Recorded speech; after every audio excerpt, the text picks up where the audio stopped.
Hello. Today I'd like to show you the sanding drum I made for use on my drill press. The drum itself is simple enough. It's just a round piece of wood that I put a carriage bolt through, and then I just stapled a piece of medium grit sandpaper onto it. This other piece here with a hole in it is a table that fits onto the drill press like so. I'll talk a little bit more about that later. But first, since this is medium grit, I'm going to make another drum and put this coarse grit sandpaper on it. I just used a piece of this snow shovel handle that I had lying around and cut a little piece off. It's about 2.5 inches long. I wanted to make sure that I was able to drill through it in one pass. So make sure the drill bit's long enough. You also have to make sure that your drill press has enough travel in it to make that hole. To find the center of this, I just put it on this piece of paper and draw a circle around it.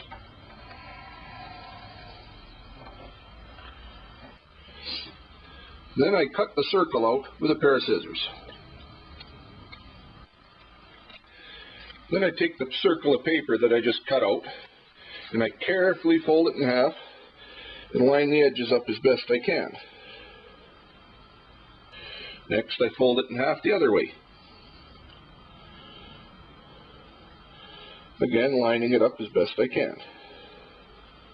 Now when I unfold it,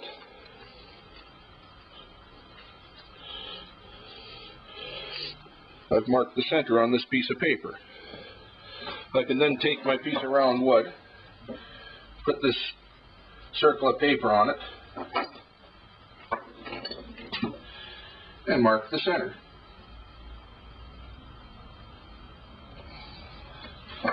Pretty simple. So I have my bit in the drill press. I'm going to put down this piece of scrap wood. On my drill press vise, the space here is big enough for this piece of wood to fit right through.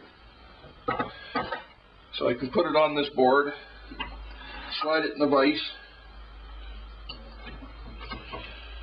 and with the end of this flat against the board and clamped in the jaws, it should be pretty straight.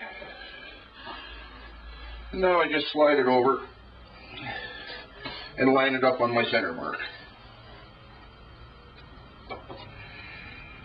And once I have it all lined up, I can lock it down.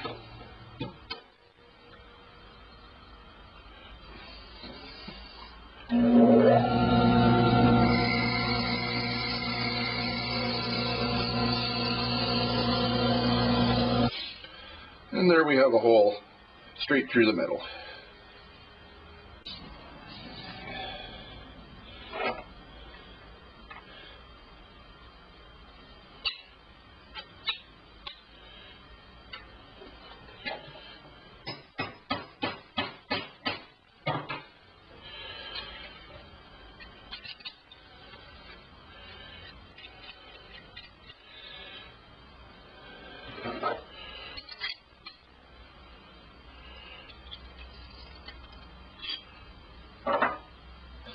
Before I put the sandpaper on this, I want to smooth this out a bit because it's not perfectly round.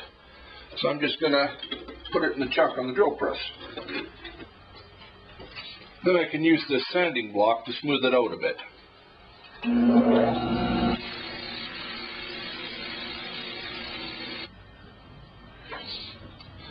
Now that I have this nice and smooth, I can attach the sandpaper.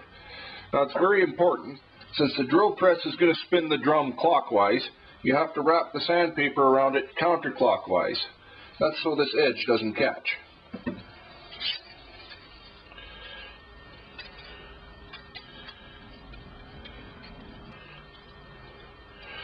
And once you have it wrapped on there, you just put a couple of staples in it, trying to get as close to both ends as you can.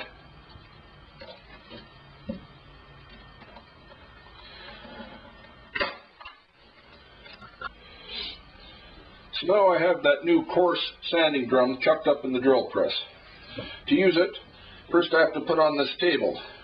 Now to make this, you can see it's just got a hole cut through the middle. Now on the bottom, you can see the pencil marks here. I put it on the drill press, and then I traced underneath to mark the position for these dowels. And what those dowels do is, when I put it on, it keeps it from moving around too much. Now, in order to use this, you can see that the drill press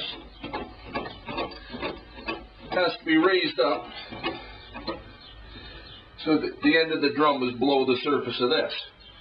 Well, that makes it kind of a pain for getting your workpiece in and out. So what I came up with was a collar.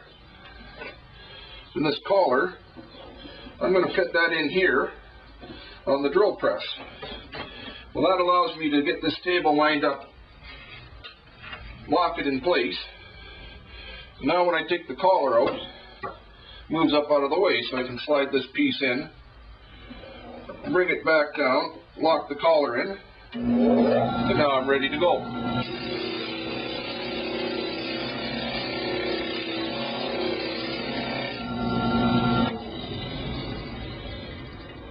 I can pull the collar back out, inspect the piece. If I want to do it some more, put it back in.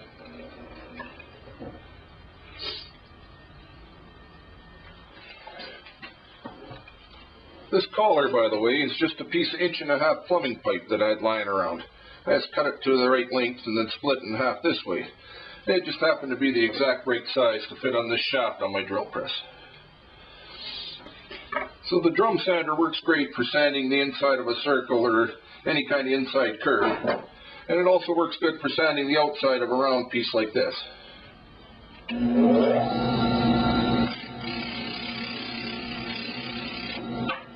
Just make sure you keep a firm grip on it so it doesn't do that. Thanks for watching.